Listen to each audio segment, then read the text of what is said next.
हे पार्थ, जब धर्मराज युधिष्ठिर ने अपने जीवन की अंतिम यात्रा पूरी कर स्वर्गलोक को प्राप्त किया और तुम सब भ्राता भी परलोक की गोद में समाहित हो गए, तब भी यह कथा समाप्त नहीं हुई, क्योंकि महाभारत केवल एक युग की नहीं, सभी युगों की चेतना है। और जब व्यास ने इसे लेखनी में उतारा, तब उन्होंने यह सुनिश्चित किया कि आने वाले कालों में यह ग्रंथ केवल इतिहास न रह जाए, बल्कि धर्म, नीति और आत्मबोध का अमर स्रोत बन जाए। और हे धनंजय, तुमसे कहे गए मेरे वचन, जो कुरुक्षेत्र की उस दिव्य भूमि पर गीता के रूप में प्रकट हुए, वह केवल उस समय के लिए नहीं थे, वे तो कालातीत हैं। क्योंकि जब जब मनुष्य मोह, लोभ, भय और अहंकार से ग्रसित होगा, तब तब गीता का एक श्लोक, एक वचन उसे अंधकार से प्रकाश की ओर ले जाएगा। और जब व्यास ने महाभारत को गणेश के माध्यम से लेखबद्ध कराया, तब यह लेखन भी केवल कलम और कागज का संयोग नहीं था, वह ब्रह्मा की प्रेरणा थी, जो हर अक्षर में, हर श्लोक में, हर संवाद में प्रवाहित होती है। और हे पार्थ, यही कारण है कि जब भी कोई इस कथा को सुनता है, तो वह केवल युद्ध नहीं देखता, वह अपने भीतर के पात्रों को पहचानने लगता है। कहीं वह स्वयं अर्जुन होता है, जो संशय में डूबा है, कहीं भीम, जो क्रोध से जूझ रहा है, कहीं युधिष्ठिर, जो धर्म और मोह के द्वंद्व में फंसा है, कहीं नकुल सहदेव, जो कर्तव्य को लेकर मौन हैं, कहीं कर्ण, जो पहचान के संकट में है, और कहीं द्रौपदी, जो अपमान और न्याय की अग्नि में तप रही है। और फिर वह पहचानता है कि हर पात्र के भीतर एक कृष्ण है, जो उसका मार्गदर्शन करने को तत्पर है, बस सुनने की आवश्यकता है। और जब वह भीतर की उस वाणी को सुनने लगता है, तब वह अपने जीवन के महाभारत में विजयी हो सकता है। और यही मेरी कथा का अंतिम संदेश है कि जो युद्ध बाहर हुआ, वह अब भीतर घट रहा है, हर दिन, हर क्षण, हर निर्णय में। और जब तुम किसी भी निर्णय में दुविधा में हो, जब तुम्हारा मन भ्रमित हो, जब मोह तुम्हें पकड़ ले, तब तुम आंखें बंद कर गीता का एक श्लोक स्मरण कर लेना। तुम देखोगे कि मेरी वाणी वहां गूंज रही है, कर्मण्येवाधिकारस्ते मा फलेषु कदाचन। और यह केवल कर्म का उपदेश नहीं है, यह आत्मा की मुक्ति का द्वार है।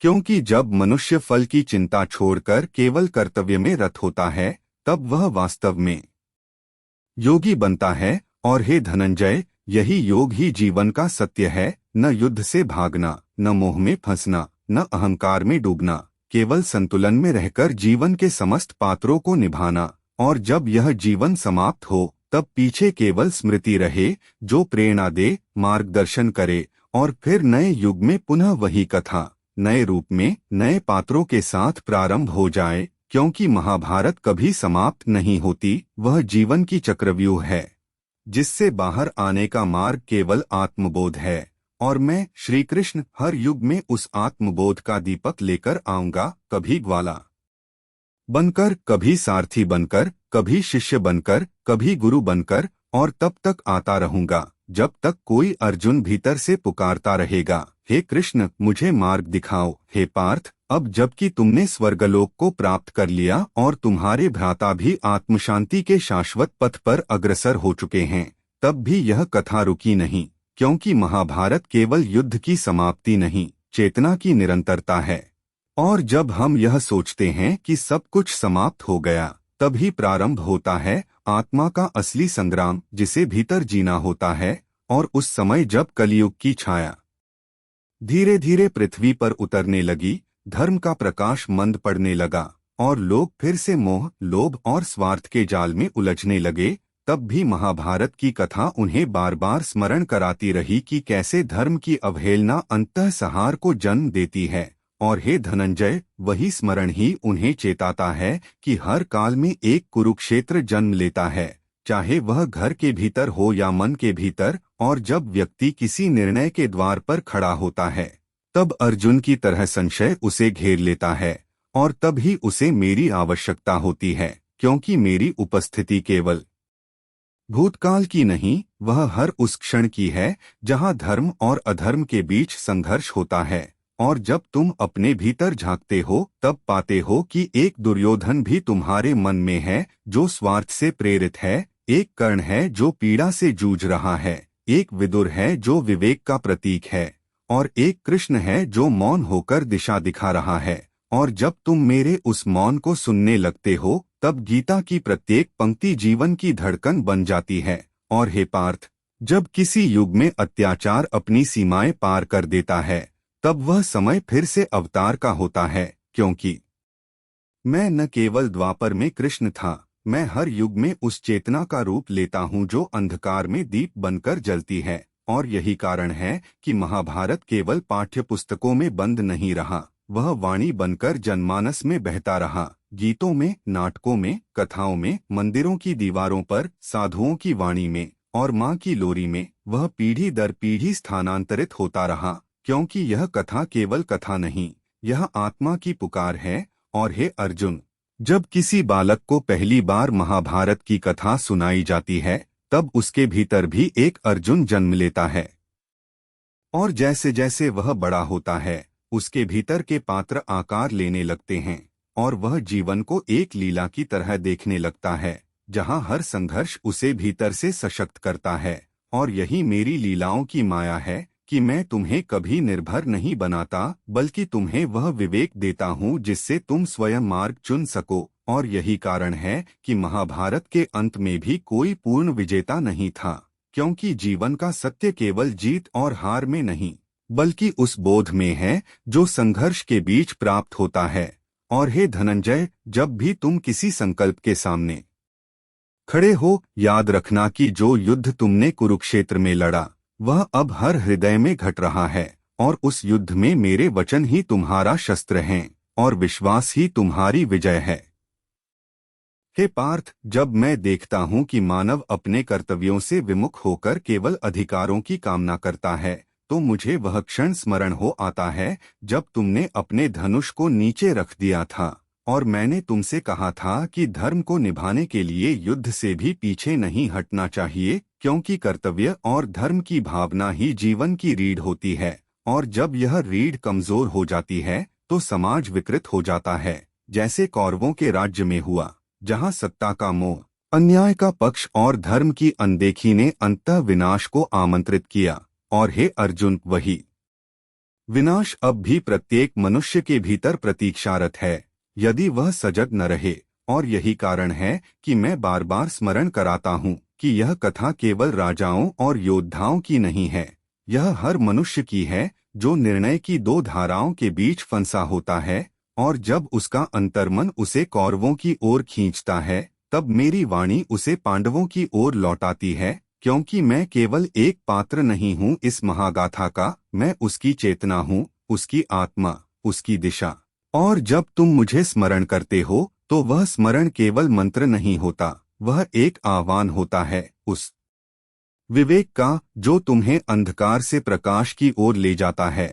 और हे पार्थ, जब मैंने गीता का उपदेश दिया, तब वह युद्धभूमि थी, पर आज वह हर घर, हर कार्यस्थल, हर संबंध में घटती है, जहां मनुष्य एक ओर मोह, लालच, क्रोध और द्वेष से जूझता है और दूसरी ओर धर्म, त्याग, प्रेम और सहनशीलता की पुकार सुनता है। और जब वह इन दो ध्रुवों के बीच संतुलन पा लेता है, तभी वह आत्मज्ञान की ओर बढ़ता है।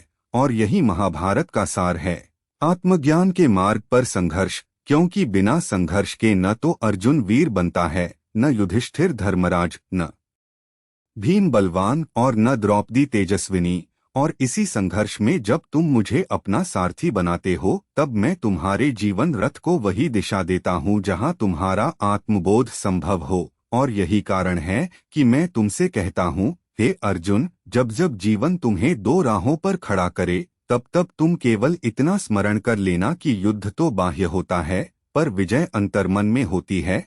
और जो अपने भीतर की अशांति को जीत ले, वही असली विजेता है, वही सच्चा अर्जुन और वही मेरा प्रिय।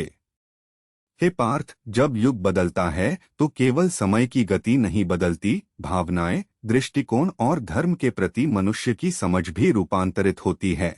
और ऐसा ही हुआ जब महाभारत का युद्ध समाप्त हो गया, शंख और मृदंग की ध्वनि थम गई, पर जो शून्य शेष रहा वह केवल रक्त और राख का नहीं था, वह भीतर फैले मौन का था, जो आत्मा को चीरता है और तुम्हें अपने ही निर्णयों के मंथन में डुबो देता है। और यही शांति का सत्य है, हे धनंजय। कि वह तुम्हें भीतर से पुनः निर्मित करती है। ठीक वैसे ही जैसे युधिष्ठिर को राज्य मिलने के बाद वह शांति नहीं मिली जिसकी उसने कल्पना की थी, क्योंकि धर्म की रक्षा का मूल्य अपनों के विछोह से चुकाना पड़ता है, और जब सत्य की विजय होती है तो वह केवल बाहरी विजय नहीं होती, वह अंतर्मन में एक कसक छोड़ जाती है जो जीवन भर तुम्हें साधना का मार्ग दिखाती है। और मैं जानता हूँ हे पार्थ कि युद्ध के बाद जब तुमने अपने गांडीव को भूमि पर रखा तो तुम्हारे मन में केवल यह प्रश्न था, क्या यह सब आवश्यक था? क्या रक्त से भी धर्म लिखा जा सकता है? और तब मैंने तुम्हें मौन दृष्टि से देखा, क्योंकि हर उत्तर शब्दों से नहीं अनुभव से प्राप्त होते हैं। और यही गीता की मौन पंक्ति है, कर्म कर, फल की चिंता मत कर, क्योंकि फल तो काल के हाथों में है, और काल वह चक्र है जिसे मैं स्वयं गति देता हूँ, पर उसमें गति वही पाता है जो धर्म के साथ चलता है। और जब तुम्हारे भीतर यह बोध उत्पन्न होता है कि जीवन केवल कर्तव्य की अभिव्यक्ति है, तब तुम समझते हो कि कुरुक्षेत्र केवल युद्ध भूमि नहीं थी, वह स्थान है जहां तुम्हें अपने मोह, अहंकार और क्रोध से युद्ध करना होता है। और तुम्हारे अपने ही प्रिय जैसे अर्जुन के लिए भीष्म और द्रोण उन युद्धों के प्रतिरूप बन जाते हैं। और यह संग्राम बाहरी नहीं, अंतरात्मा का हो जाता है, और जब मनुष्य इसे जीत लेता है तब वह मुक्त होता है, और तभी उसका जीवन मेरे निकट आता है। और हे पार्थ, यही मुक्त जीवन ही सच्ची भक्ति है, जिसमें तुम मुझ में लीन हो जाते हो, न मेरे स्वरूप में, न मेरे नाम में, बल्कि मेरे भाव में, उस चेतना में जो तुम्हारे हृदय में सदा प्रज्वलित रहती है। और जब तुम उस ज्योति को पहचान लेते हो तब तुम्हारा जीवन भी महाभारत बन जाता है, एक संग्राम, एक साधना और एक आत्मविजय की यात्रा।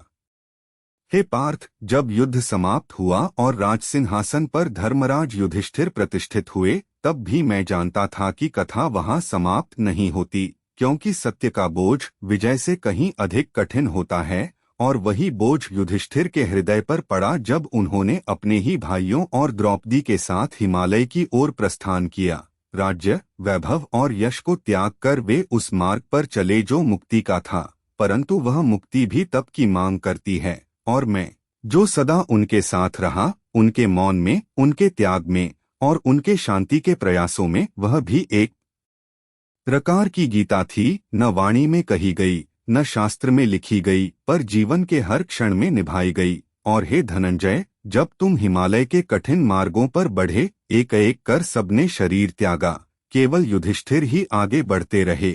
और वह कुत्ता जो प्रतीक था निष्काम भक्ति का, अंतिम क्षण तक उनके साथ रहा। और जब इंद्रदेव उन्हें स्वर्गारोहण का निमंत्रण देने आए, तब उन्होंने उस कुत्ते को भी त्यागने से इनकार कर दिया, क्योंकि धर्म वह नहीं जो केवल व्रत और यज्ञ में हो, धर्म वह है जो करुणा में, निष्ठा में और समता में प्रकट होता है। और वही युधिष्ठिर की विजय थी कि उन्होंने अंतिम क्षण तक भी धर्म का साथ नहीं छोड़ा। और जब उन्होंने स्वर्ग में प्रवेश किया तो उन्होंने देखा कि कौरव वहां विराजमान हैं, पर पांडव और द्रौपदी नहीं, और उनका अंतःकरण व्यथित हुआ। पर यह भी एक परीक्षा थी, क्योंकि सत्य केवल वह नहीं जो आंखें देखें, सत्य वह भी होता है जो परीक्षा से प्रकट होता है। और जब उन्होंने असत्य स्वर्ग को ठुकराया, तब उन्हें सच्चे स्वर्ग का दर्शन हुआ, जहां उनके भ्राता और प्रिया पहले से उपस्थित थे।